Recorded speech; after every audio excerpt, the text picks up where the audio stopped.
Сәлем достар, сіздер Агро каналындасыздар. Бүгін 19 қараша демалыс. Бүгін сіздерге өзімнің бордақымның бір жетілік нәтижесін көрсетейін деп отырмын. Видео басталмас бұрын достар каналға тіркеліп, лайк басып, комментарий жазып қолдап кетіңіздер. Бұл біздің каналымыздың дамуына үлкен үлес қосасыздар. Каналды қолдап отырайық. Ал біз видеомызды бастаймыз. Осындай 6 бас бұқа, 3 бұқа, 4 бұқа, 2 құнажын бордақлап жатырмыз. Біреусі дөнежін, біреусі құнажын. Алдыңғы жетте көргендеріңіздей, күннен күнге нәтиже келе жатыр. Алдыға қарай домаланып, бұқаларымыз бір сөзбен айтқанда шарикқа айналып келе жатыр. Семіріп. Мына бұқамыз дайын болып қалды мысалы. Сіздерге қазір осы бұқалардың арнайы өлшегіш сатып алдым мен. Соны мен сіздерге мойындарының ұзындығын өлшеп көрсететін боламын. Әрбір бұқаның. Сиырдікін өлшемейміз. Себебі сиыр мойын жинамайды. Ал бұқаның мойын өлшеуге осындай арнайы құрылғы сатып алдым бізде болады. Осындай өлшегіш. Бұның ұзындығы қазір сіздерге айтам.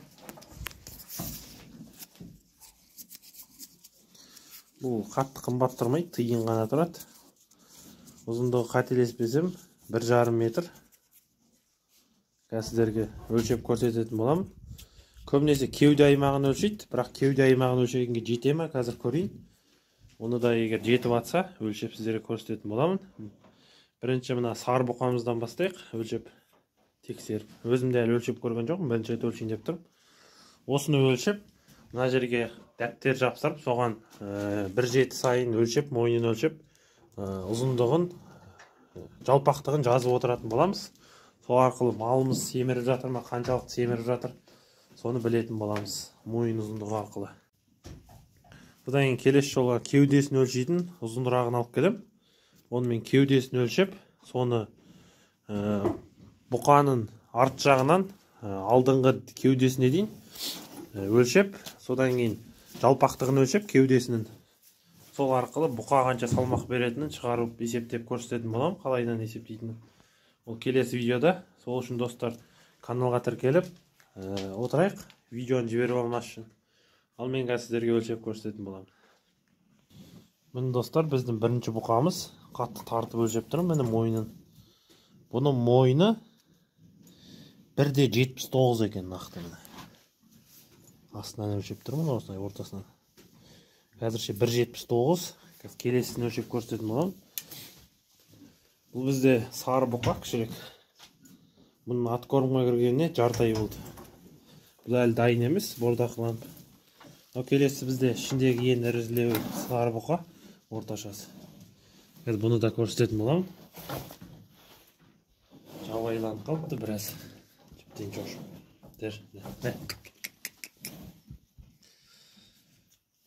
Міне өздеріңіз көргендей.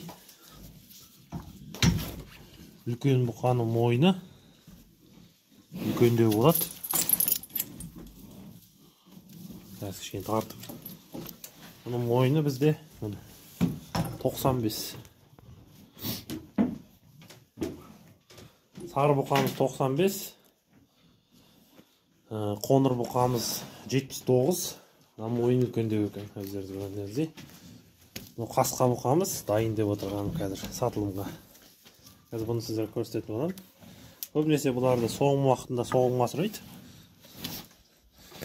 Қара бұқамыздың мойнын өлшеп көрсететін боламын.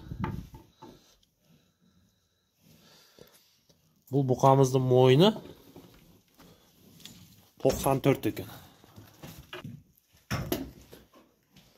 Келесі бізде мүйізі шүкір ешкі бас бұқа.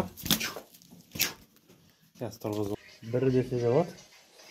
Мен ішінде беткестар бұқамыздың, келесі бұқамыздың несі? Мойын жалпақтығы 104 сантиметрді құрап отыр. Бұл ең жақсы көрсеткіш. Бұл бізде найза бұқа. Мүйізі шүкір деген. Өздеріңіз көріп тұрғандарыңыздай. Мойнының ұзындығы 104. Кеудесін өлшеп көрейін, кеудесіне жете ме екен. Кеуде орамына жетіп жатса жақсы болатын еді. Кеуде орамына жетпейді екен. Өйткені 150-ден асып кетіп тұр, мен астыңғысы, үстіңгісі. Бұның сонда кеуде орамы 180-дей болады, примерно айтқанда мөлшерлеп. Оны арнайы не алмай-ақ, метрмен де өлшей салсаңыздар болады. Осындай нәтиже беріп жатыр бұқаларымыз. Ал жем шөбіне келетін болсақ, көп адамдар білмейді әлі. Каналда көрмегендер бар бұрынғы видеоларды, сол себепті бір айта өтейін. Шөбі бізде осындай жоңышқа шөбі, экспарсет. Күніне бір уақыт саламыз, таңертеңгісін. Соны ертеңгі күн таңертеңгісіне дейін жейді.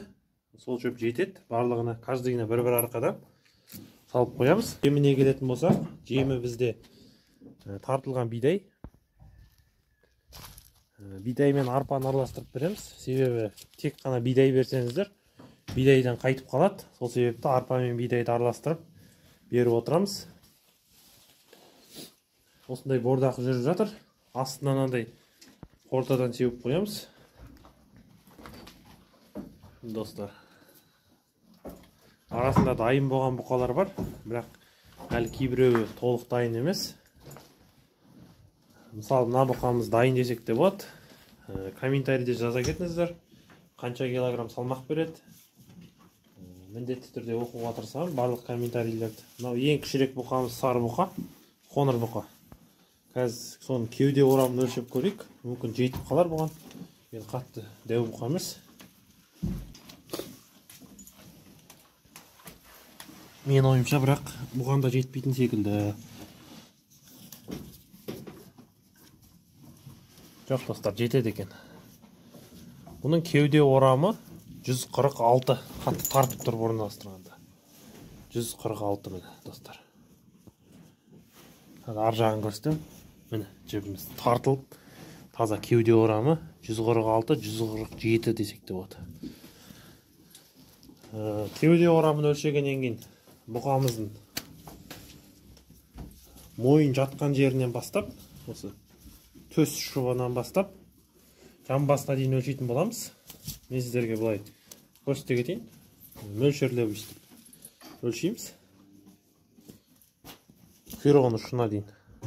Содан кейін осы екеуін қосып, белгілі бір сандарға бөліп, сонда бізде бұқамыздың нақты салмағы шығады. Сойғандағы салмағы, еттің салмағы таза. Оны келесі видеода сіздерге, достар, міндетті түрде көрсететін боламын. Алғы уақытта терезелер осылай ашық тұрады. Себебі қораға қатты ыстық керек жоқ, бордақы малға. Мал тұрған кезде өзі жылы болып тұрады. Бір қалыпты температурамыз, малымыз биттемейді, қышынбайды. Соған жақсы. Осы жолы өлшеген бұқалардың мойынның өлшемдерін барлығын жазып қоям, дәптерге арнайы.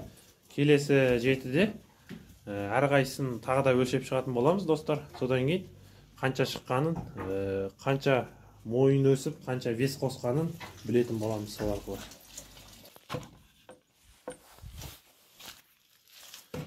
Достар, осындай видео. Қазір түскі уақыт болғандықтан сіздерге жем бергенді көрсете алмаймын. Бірақ алдыңғы видеода түсіріп, жем берген түсіріп қойғам. Соны да осы видеоға қосып, ортасына сіздерге көрсете кететін боламын. Міндетті түрде қалай жем жеп жатыр, жемін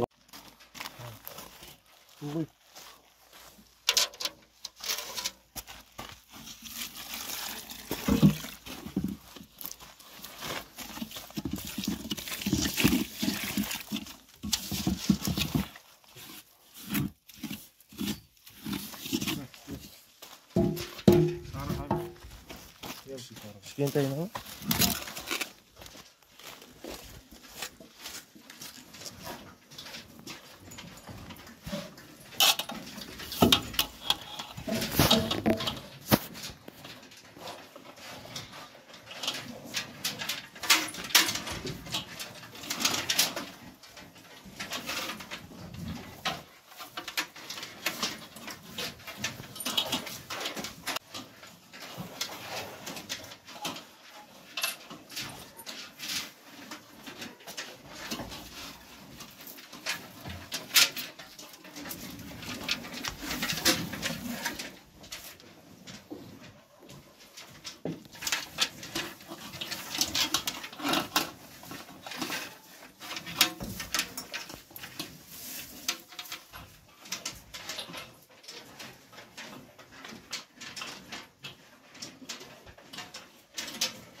жемдерін жеп жатыр.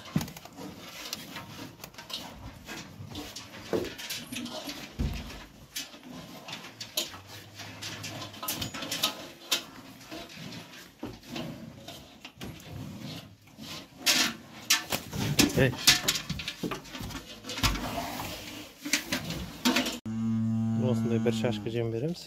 Оған үстіне су құйып, таяқпен шылап, сиырларымызға береміз. Түрде жемге тұз қосып беріңіздер. Ол пайдалы болады.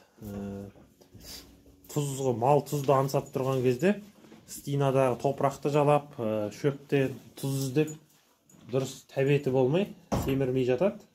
Ал тұзбен жем берсеңіздер сінімді болады, және су қосып беріңіздер. Содан кейін комментарийлерге жауап бере кетсек, көптеген комментарийлерде бидайды пісіріп берсек қалай болады, каша жасап, ботқа жасап дейді. Оны қолдаймын.